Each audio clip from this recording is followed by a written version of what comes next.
Hello friends, welcome back to my channel. आज हम देखेंगे छत्तीसगढ़ का प्राकृतिक विभाजन।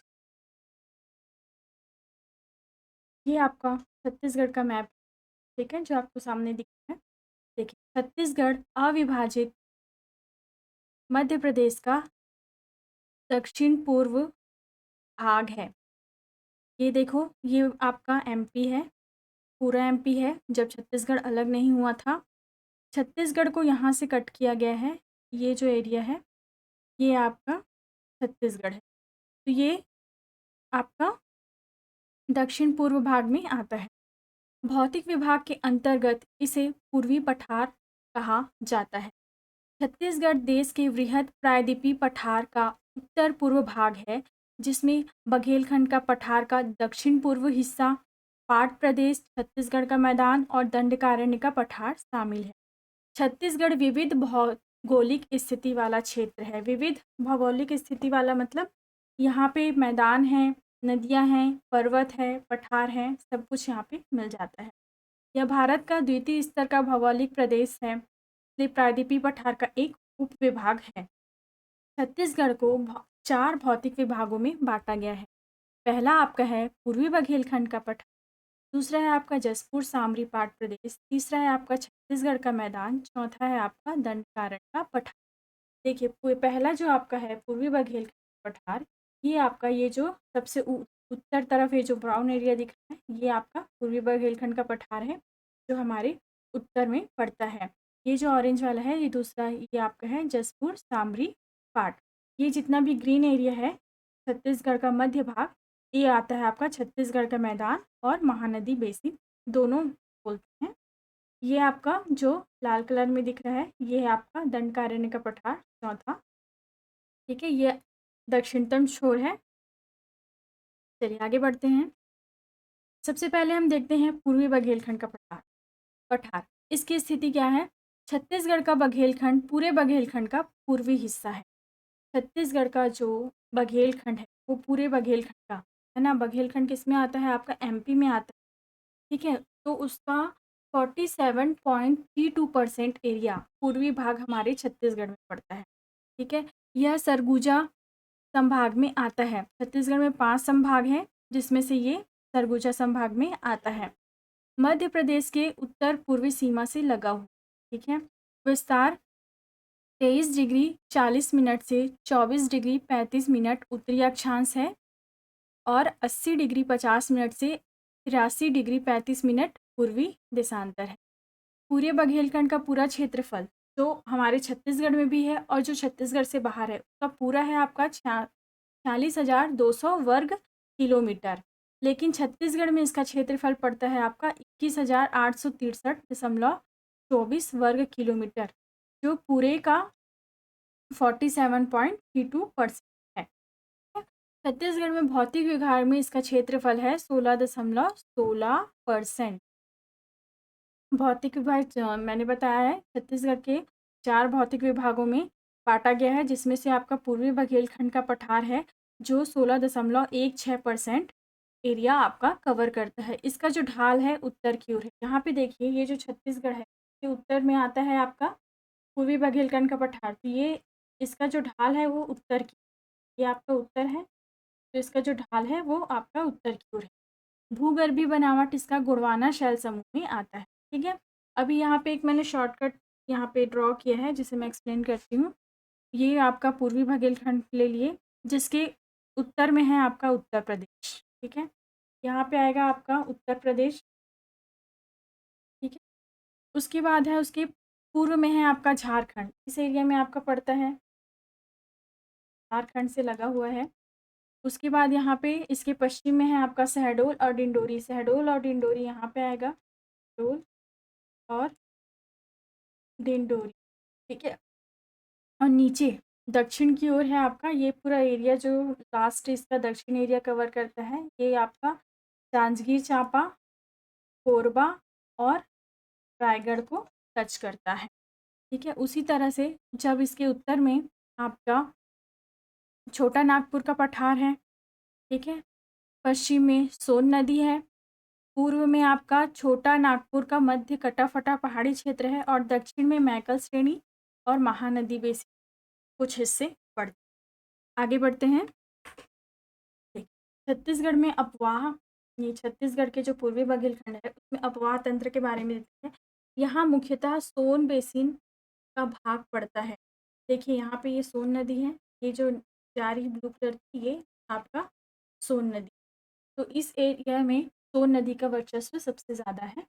ये गंगा और महानदी के बीच जल द्विभाजक है। जल द्विभाजक मतलब ये गंगा और महानदी के बीच के मतलब पानी को 2 भागों में बाँट देता है। उसमें क्या करता है, उनके दोनों गंगा और महानदी के बीच में, ठीक है? तो इसके मतलब उत्तर तरफ आपका देखिए सोन व उसकी सहायक नदी जैसे बनास, गोपद, रिहन, ठीक है? और दक्षिण में आपका आता है, ये उत्तर है, ये दक्षिण में आपका आएगा सिर्फ हसदोल, लेकिन महानदी की सहायक नदी नहीं आती। महानदी की सहायक नदी क्यों नहीं आती? क्योंकि देखिए ये आपका गंगा नदी, ठीक है? ये आपका महानदी बह रही, इन दोनों के बीच में है पूर्वी बघेलखंड, ठीक है? तो पूर्वी बघेलखंड का खंड में जो सबसे ज़्यादा आपका आता है सोनगंगा अपवाह क्षेत्र आता है, ठीक है? लेकिन महानदी का थोड़ा बहुत आता है, पूरा नहीं आता, क्योंकि पूर्वी बघेलखंड का जो दक्षिणतम छोर है, दक्षिणतम छोर, ये जो लास्ट वाला छोर है दक्षिणतम, ये आपका महानदी को अलग कर देता है। इसलिए क्या बोलते हैं, महानदी की जो मैक्सिमम सहायक नदियाँ हैं वो इस एरिया में नहीं बहती, ठीक है? सुस्पष्ट सतहें हैं। सतह 550 मीटर पटना तथा खरगांव के पूर्व सरगुजा बेसिन, ये पहला है। दूसरा है आपका सोनहत का पठार 755 मीटर। तीसरा है आपका देवगढ़ की ऊंची चोटी 1033 मीटर। इसके उप विभाग हैं उत्तर से दक्षिण की ओर। ये उत्तर से दक्षिण की ओर, ये आपका उत्तर, ये दक्षिण। हमेशा याद रखिए कि उत्तर हमेशा ऊपर की तरफ होता है और दक्षिण नीचे। उस हिसाब से आप दिशा को गलत कभी नहीं करें, ठीक है? अब देखिए ये इतने विभाग हैं, 1, 2, ये आपका 3, 4, 5, 6, 7, कितने उपविभाग हो गए आपका? 7। तो इसमें है आपका सबसे पहला है सोहागपुर बेसिन, जो कि छत्तीसगढ़ में नहीं है, ठीक है? कन्हार बेसिन है जो आपका आता है जाके उत्तर रामानुजगंज तहसील, रामानुजगंज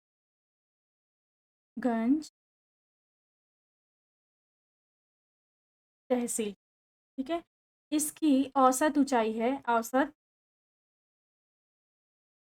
ऊंचाई है आपका 300 से 450, ठीक है?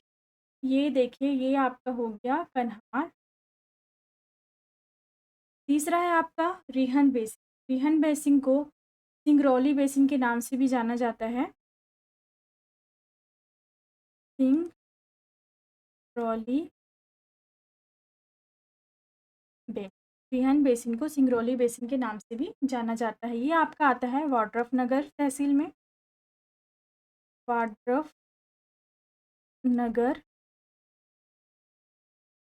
तहसील में आता है। ये देवगढ़ पहाड़ी के उत्तर और कन्हार बेसिन के पश्चिम में है। ये है आपका रिहन बेसिन, जो ये आपका देवगढ़ पहाड़ी है, इसके उत्तर और कन्हार बेसिन के पश्चिम में पड़ता, ठीक है? अब आते हैं चौथा आपका देवगढ़ की पहाड़ी। देवगढ़ की पहाड़ी हसदो नदी जो है वो यहीं से निकलती है। हसदो नदी यहीं से निकलती है। यहाँ की जो अधिकतम चोटियाँ हैं उसकी लंबाई है 1029 से आपका 1030 मीटर तक की चोटियाँ देवगढ़ की पहाड़ी में मिलती, ठीक है? ये आपका हो गया देवगढ़ की पहाड़ी, ठीक है? अब आते हैं पांचवा सरगुजा बेसिन। सरगुजा बेसिन, इसकी औसत ऊंचाई है आपका 450 मीटर, ठीक है? दक्षिण पूर्व में पाट प्रदेश जितने भी हैं, दक्षिण पूर्व में पाट प्रदेश जैसे मैन पाट, जारंग पाट, सामरी पाट, जसपुर पाट, ये सब सरगुजा बेसिन में आते हैं, ठीक है? मैं यहाँ लिख देती हूँ मैन पाट, जारंग पाट, जसपुर पाट, सामरी पाट। ये जो भी आपका दक्षिण पूर्व में जो पाट प्रदेश है वो सरगुजा बेसिन में आता है। इन पाट प्रदेश के बारे में डिटेल हम पाट वाले लेक्चर में देखेंगे। ठीक है, अभी आगे बढ़ते हैं। Sonhat Korea basin. Sonhat Korea basin जो है देवगढ़ के दक्षिण व सरगुजा के पश्चिम में है। यहाँ पे देखिए ये सोनहत का पठार है, वो है आपका देवगढ़ के दक्षिण और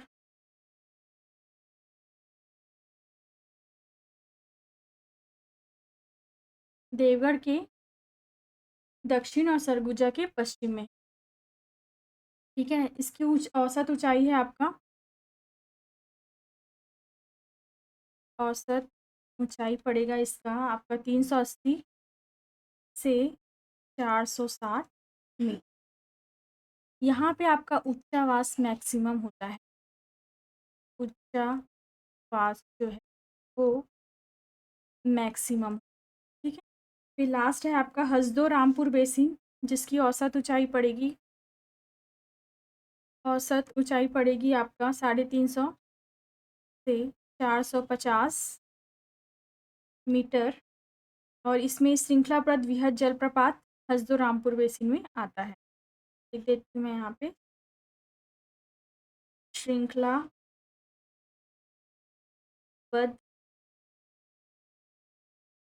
वृहद जलप्रपात। इस तरह से इसका उपविभाग भी कंप्लीट होता है। आगे बढ़ते हैं। यहाँ की जलवायु जो है वो मानसूनी है, कर्क रेखा बीचों बीच गुजरती है। ठीक है, गर्मी में उष्ण आर्द्र होता है और शीत में सामान्य शुष्क। औसत वर्षा यहाँ पे 125 सेंटीमीटर से भी अधिक होता है। अंबिकापुर बैकुंठपुर में अत्यधिक वर्षा होती है। यहाँ पे लाल पीली मिट्टी पाई जाती है। यहाँ की वनस्पति जो है उष्णकटिबंधीय आर्द्र एवं शुष्क पर्णपाती वन है। उच्च साल वनों का क्षेत्र यहाँ पे होता है। ठीक है, यहाँ की उपज है चावल जो कि सबसे ज़्यादा होता है, इम्पॉर्टेंट है, ज्वार, अलसी और तिल। खनिज में आपका आएगा कोयला। कोयला यहाँ पे बहुत इंपॉर्टेंट है, इस एरिया में सबसे ज़्यादा कोयला मिलता है। बॉक्साइट, चूने का पत्थर, फायर। ठीक है, तो ये हमारा पूर्वी बघेलखंड का पठार कंप्लीट होता है। अब हम देखते हैं जसपुर सामरी पाट। जसपुर सामरी पाट में देखिए ये आपका छत्तीसगढ़ है। ये आपका जो एरिया दिख रहा है ऑरेंज कलर में, ये आपका जसपुर सामरी पाट जो कि पूर्व में है। ठीक है, अब देखिए इसकी स्थिति छत्तीसगढ़ के उत्तर पूर्व में है। उत्तर ये हो गया आपका उत्तर पूर्व, एरिया को पूरा ये लेता है, ये हो गया आपका उत्तर पूर्व में है। ये भी सरगुजा संभाग में आता है। इसका विस्तार है 22 डिग्री 18 मिनट से 23 डिग्री 40 मिनट उत्तरी अक्षांश, 83 डिग्री 2 मिनट से 84 डिग्री 20 मिनट पूर्वी दिशा। इसका क्षेत्रफल है 6205.9 वर्ग किलोमीटर, जो कि छत्तीसगढ़ का 4.59% है। ये चीज़ आप याद रखना। इसका फैलाव कहाँ से कहाँ तक है? सरगुजा जिले के दक्षिण अंबिकापुर, सीतापुर, लुंड्रा, सामरी तहसील से जसपुर जिले के बगीचा, जसपुर, पत्थलगांव तहसील तक। इसका जो ढाल है वो दक्षिण पूर्व इस तरह से है। इसका ढाल तो ये आपका आएगा दक्षिण पूर्व। ठीक है, भूगर्भी सैल है आपका डक्कन ट्रैप। भौतिक संरचना, प्रदेश का सबसे ऊंचा एवं क्षेत्र के आधार पर सबसे छोटा प्राकृतिक प्रदेश है। सबसे ऊंचा है लेकिन क्षेत्र के आधार पर सबसे छोटा प्राकृतिक है। क्यों? क्योंकि ये सिर्फ छत्तीसगढ़ में 4.59% एरिया कवर करता है। यह एक पाट क्षेत्र है। पाट क्या होता है? जिसका उच्च समतली व पठारी स्थलाकृति होती है, लेकिन ये सीढ़ीनुमा होती है। शीर्ष सपाट मतलब नुकीला नहीं होता। पार्श्व में सोपान सदृश तीव्र ढालदार होते हैं, उसे हम क्या कहते हैं? पाट। यह महानदी के मैदान से उठकर छोटा नागपुर के पठार से मिलती है। इसमें आते हैं, अभी मैंने बताया था, मैनपाट, जारंगपाट, सामरीपाट, जसपुरपाट आदि। ये हो गया हमारा जसपुर, सामरीपाट। आगे बढ़ते हैं। अपवाह, इसमें 3 नदी प्रणाली है। पहला है आपका महानदी की शाखा इब नदी, जो कि यहाँ की बहुत इम्पोर्टेंट है इस एरिया की, और इसमें सोने के कण भी मिलते हैं। सोने के कण पूछा जाता है एग्ज़ाम में कि सोने के कण कौन सी नदी में मिलते हैं, तो सोने के कण जो है वो इब नदी में मिलते हैं। दूसरा है आपका ब्राह्मणी की शाखा शंख नदी, तीसरा है आपका सोन की शाखा कन्हार नदी। इसकी जो जलवायु है वो उष्णकटिबंधीय मानसूनी है। औसत तापमान गर्मी में 32 से 36 डिग्री सेंटीग्रेड होता है। शीत में 17 से 21 डिग्री सेंटीग्रेड होता है। औसत वार्षिक वर्षा यहाँ पे 172 सेंटीमीटर। यहाँ की मिट्टी तथा वनस्पति, यहाँ पे जलोढ़ मिट्टी पाई जाती है, मुख्यतः लाल, पीली और लैटेराइट मिट्टी भी पाई जाती है। इसमें साल और इसमें सहवासी प्रजाति की प्रधानता है। वन क्षेत्र यहाँ पे मिनिमम है, मतलब यहाँ पे ज़्यादा वन नहीं पाए जाते। वन क्षेत्र क्या है आपका, मिनिमम है। उष्ण आर्द्र पर्णपाती वन मिलते हैं, मिश्रित वन भी मिलते हैं। ठीक है, जो उष्ण आर्द्र पर्णपाती वन है उसका परसेंट है 38% में फैला हुआ है। उपज व खनिज, बागवानी फसल यहाँ पे सबसे ज़्यादा होता है, जिसमें से 35% में कृषि में बागवानी फसल किया जाता है। यहाँ पे सबसे ज़्यादा टमाटर की भी खेती की जाती है। यहाँ जसपुर में एक लुडेंग करके जगह है, जिसे टमाटर की राजधानी के नाम से जाना जाता है। ठीक है, और इसकी उपज है आपका धान, मक्का, गेहूँ, चना, तुअर, तिलहन में आपका तिल, सरसों, अलसी और मूंगफली। खनिज में आपका है बॉक्साइट। जनजाति है कोरवा, नगेसिया, बिरहोर, उराव। जनजाति के बारे में भी डिटेल हम जनजाति वाले चैप्टर में देखेंगे। ठीक है, तो आगे बढ़ते हैं। हम देखेंगे छत्तीसगढ़ का मैदान या फिर महानदी बेसिन। आप यहाँ पे देखिए, जो छत्तीसगढ़ का मैप है उसका जो सेंटर वाला एरिया है, ठीक है, वो आपका छत्तीसगढ़ के मैदान में आता है। ठीक है, इसकी जो ढाल है वो पूर्णतः पूर्व दिशा, ठीक है, इस दिशा में ये झुका हुआ। ठीक है, यहाँ से देखिए स्थिति, छत्तीसगढ़ का मध्य भाग है, महानदी के ऊपरी अपवाह तंत्र में है, ऊपरी अपवाह तंत्र में है। इसमें राजनांदगांव का मोहला तहसील को छोड़कर, क्योंकि मोहला तहसील जो है वो दंडकारण्य में आता है, कवर्धा, दुर्ग, रायपुर, धमतरी, महासमुंद, बिलासपुर, कोरबा, जांजगीर चांपा, रायगढ़, ये सब इसमें आते हैं। ठीक है, आप ये पूरा देख सकते हैं कि कौन कौन सा जिला छत्तीसगढ़ के मैदान में आता है। इसका विस्तार है 19 डिग्री 47 मिनट से 23 डिग्री 7 मिनट उत्तरी अक्षांश, 80 डिग्री 17 मिनट से 83 डिग्री 52 मिनट पूर्वी देशांतर। इसका क्षेत्रफल है 68,064 वर्ग किलोमीटर, जो कि छत्तीसगढ़ में 50.34% है। छत्तीसगढ़ के 4 भौतिक जो विभाजन है उसमें सबसे बड़ा एरिया आपका छत्तीसगढ़ का मैदान करता है, जो 50% से भी थोड़ा ज़्यादा। यह समुद्र तल से 300 मीटर से कम ऊंचा और पूर्व की ओर थोड़ी झुकी तस्तरी के समान है। यहाँ का उच्चावास बहुत कम है। संभाग की बात करें तो इसमें दुर्ग और रायपुर दोनों संभाग सम्मिलित होते हैं। ठीक है, भूगर्भीय शैल आपका कडप्पा आता है और इसका ढाल जो है वो पूर्णतः पूर्व की तरफ है। छत्तीसगढ़ के मैदान और महानदी बेसिन की स्थलाकृति, मतलब जो उसकी स्थल आकृति के हिसाब से उसे 2 भागों में बांटा है। पहला तो आपका आता है छत्तीसगढ़ का मैदान और दूसरा आता है आपका सीमांत उच्च भूमि। तो देखते हैं हम सबसे पहले छत्तीसगढ़ का मैदान। छत्तीसगढ़ का जो मैदान है उसका जो आकार है, कहते हैं कि वो पंखे के आकार के जैसा दिखता है। ठीक है, और जो छत्तीसगढ़ का हृदय है, क्योंकि ये छत्तीसगढ़ के नक्शे में बीच में है, तो इसे हम छत्तीसगढ़ का हृदय भी कह सकते हैं। अवसादी शैलों से बना है। क्षेत्रफल है इसका आपका 31,600 वर्ग किलोमीटर। औसत ऊंचाई है आपका 220 मीटर। सतह में कटोरे के आकार के गड्ढे हैं। क्यों हैं? क्योंकि चूने पत्थर यहाँ पे ज़्यादा मिलते हैं। चूने पत्थर इस मतलब छत्तीसगढ़ के मैदान में बहुत ज़्यादा मिलते हैं, जिस वजह से इसके जो स्थल है उसमें गड्ढे गड्ढे हैं, जिसे कहा जाता है कि उसकी जो देखने हैं तो उसे कटोरे के जैसा हमें दिखाई देता है। इसमें निम्न भाग आते हैं जैसे पेंड्रा लोरमी का पठार, कोरबा बेसिन, रायगढ़ बेसिन, बिलासपुर रायगढ़ मैदान, दुर्ग रायगढ़ मैदान। ठीक है, यहाँ पे मानचित्र में देख सकते हैं आपका ये है आपका कोरबा बेसिन। ठीक है, ये है आपका पेंड्रा लोरमी का पठार। ठीक है, ये बिलासपुर रायगढ़ का मैदान, दुर्ग रायपुर का मैदान। ठीक है, दुर्ग सीमांत उच्च भूमि, ये सब यहाँ पे पूरे मानचित्र में दिया गया है। तो यहाँ से आप कौन सी चीज़ें कहाँ हैं ये आइडेंटिफाई कर सकते हैं। दूसरा आता है सीमांत उच्च भूमि, जिसका क्षेत्रफल है 36,046 वर्ग किलोमीटर। इसकी औसत ऊंचाई है 400 से 900 मीटर। इसमें निम्न भाग आते हैं सूरी उदयपुर की पहाड़ी, जिसकी औसत ऊंचाई है 600 से 900 मीटर। मैकल श्रेणी, जिसकी औसत ऊंचाई है 700 से 900 मीटर। मैकल श्रेणी में सबसे बड़ी और सबसे ऊंची जो श्रेणी है वो है आपका बदरगढ़।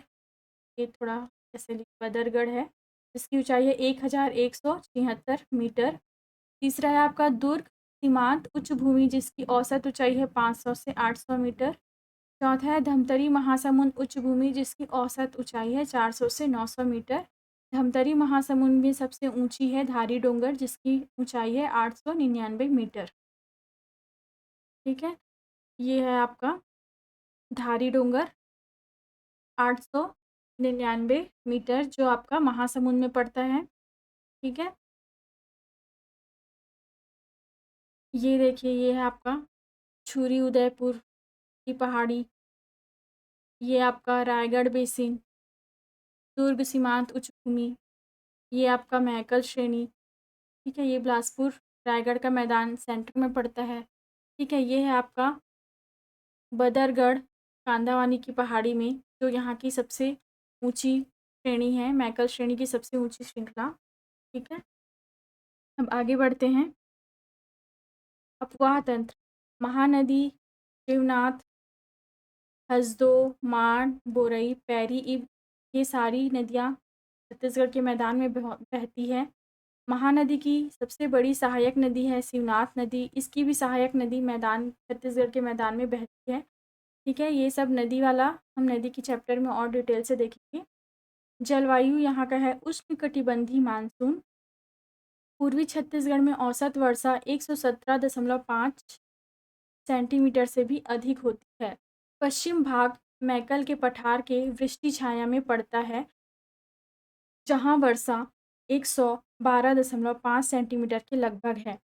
वृष्टि छाया किसे कहते हैं? वृष्टि छाया उसे कहते हैं जब उसकी पर्वत श्रृंखलाएं जो है वो बारिश के पानी को, ठीक है, वर्षा को उस पर पड़ने से रोकता है। ऐसे पठार हैं, पठार के कारण तो उसे वृष्टि छाया कहते हैं। जैसे कि ये वाले डायग्राम में देखिए, इसे आप मान लीजिए मैकल श्रेणी, मैकल, ये मैकल पर्वत श्रेणी मान लीजिए। ठीक है, ये वृष्टि छाया मैकल श्रेणी के इस तरफ ये वाले भाग में वर्षा हो रही है, लेकिन इस पर्वत के कारण जो है वो इस तरफ से ज़्यादा वर्षा नहीं हो पाती है। तो ये वाला जो एरिया है वो छत्तीसगढ़ का मैदान जो है वो इस तरफ पड़ता है।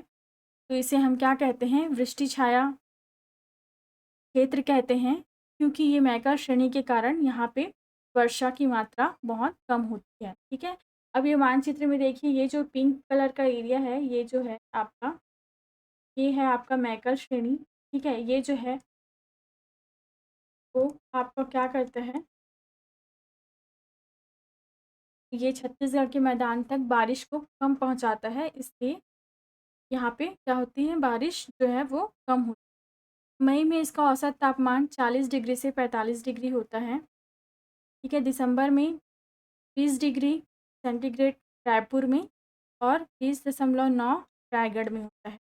मिट्टी तथा वनस्पति, यहाँ पे लाल पीली मिट्टी पाई जाती है और कहीं कहीं पे काली। राजनांदगांव में लाल रेतीली मिट्टी भी पाई जाती है। इसका अधिक्रम क्षेत्रफल में बलुई मिट्टी भी पाई जाती है। कृषि भूमि की अधिकता है, छत्तीसगढ़ के मैदान में कृषि भूमि की अधिकता है। वन आर्द्र व शुष्क पर्णपाती होते हैं, आर्द्र व शुष्क पर्णपाती। साल और सागौन दोनों तरह के वन यहाँ पे आपको देखने को मिल जाएंगे।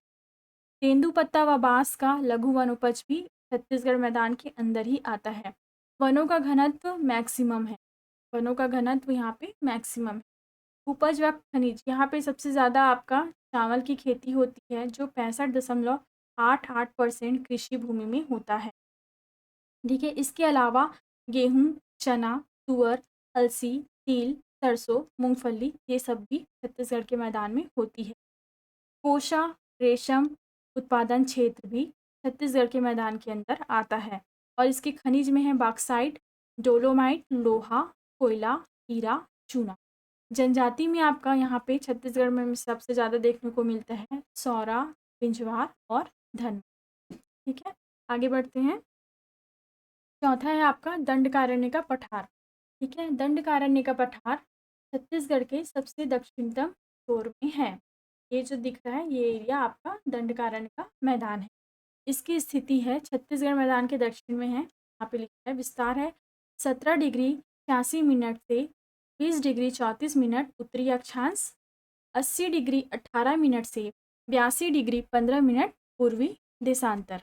इसमें जो भाग आता है जिला दंतेवाड़ा, कांकेर, जगदलपुर, मोहला तहसील जो है वो राजनांदगांव में है, पर इसे दंडकारण्य के पठार में कंसीडर किया जाता है। ठीक है, ये आपका बीजापुर है, ये बस्तर है, नारायणपुर, कोंडागांव। ठीक है, ये राजनांदगांव का कोटरी बेसिन और मोहला तहसील जो है वो दंडकारण्य में आता है। इसकी औसत ऊंचाई जो है 150 मीटर है। अधिकतम ऊंचाई 1210 मीटर बैलाडीला जो है यहाँ की अधिकतम ऊंचाई वाला एरिया है। ये देखिए यहाँ पे है बैलाडीला की पहाड़ियाँ। उसमें भी आपका नंदी राज जो है 1220 मीटर वो आपका दंडकारण्य के पठार में पड़ता है। इसका दक्षिण पश्चिम भाग अबुझमाड़ की पहाड़ियाँ हैं। ठीक है, अबुझमाड़ की पहाड़ियाँ, ये अबुझमाड़ क्षेत्र है। ठीक है, दक्षिण पश्चिम भाग है, ये दक्षिण पश्चिम भाग है जिसमें अबुझमाड़ का क्षेत्र पड़ता है। ठीक है, इसका उपविभाग है कोटरी बेसिन जिसकी औसत ऊंचाई है आपका 300 से 450 मीटर। बस्तर का पठार जिसकी औसत ऊंचाई है 450 से 750 मीटर। अबुझमाड़ की पहाड़ी जिसकी औसत ऊंचाई है 600 से 900 मीटर। बस्तर का मैदान है जिसकी औसत ऊंचाई है 150 से 300 मीटर। ठीक है, इसमें अपवाह तंत्र है। ये जो दंडकारण्य का पठार है वो गोदावरी बेसिन के अंतर्गत आता है। ठीक है, लेकिन यहाँ गोदावरी बेसिन का जो इंद्रावती नदी है वो यहाँ की जीवन रेखा के नाम से जानी जाती है और यहाँ की बहुत ही इम्पॉर्टेंट नदी है। इसके अलावा नारंगी, गुदरा, निबरा, कोडरी, चितवांगू, नंदीराज ये सब भी यहाँ की प्रमुख नदियाँ हैं। यहाँ की जलवायु मानसूनी, अधिकतम तापमान अबुझमाड़ में मिलता है। ठीक है, वर्षा जो है 187.5 सेंटीमीटर तक यहाँ पे होती है। मिट्टी व वनस्पति, मिट्टी जो है यहाँ पे लाल बलुई मिलती है। स्थानांतरित कृषि की जाती है और मिश्रित वन पाए जाते हैं। 52.47% भाग वनों से आच्छादित है। जैव विविधता की दृष्टि से बहुत संपन्न है। यहाँ की उपज में है आपका चावल, मक्का, कुल्थी, उड़द, कोदो कुटकी बहुत इम्पॉर्टेंट है दंडकारण्य के पठार में। खनिज यहाँ पे आपका होता है कोरंडम, किम्बरलाइट, बॉक्साइट, सीसा, लौह-अयस्क। ठीक है, यहाँ पे लौह-अयस्क इम्पॉर्टेंट है, मतलब मुख्य खनिज यहाँ का लौह-अयस्क है। इस तरह से हमारा छत्तीसगढ़ का जो प्राकृतिक भौगोलिक विभाजन है वो ख़त्म होता है। आपको मेरा वीडियो पसंद आया हो तो प्लीज़ लाइक एंड सब्सक्राइब कीजिए। Thank you.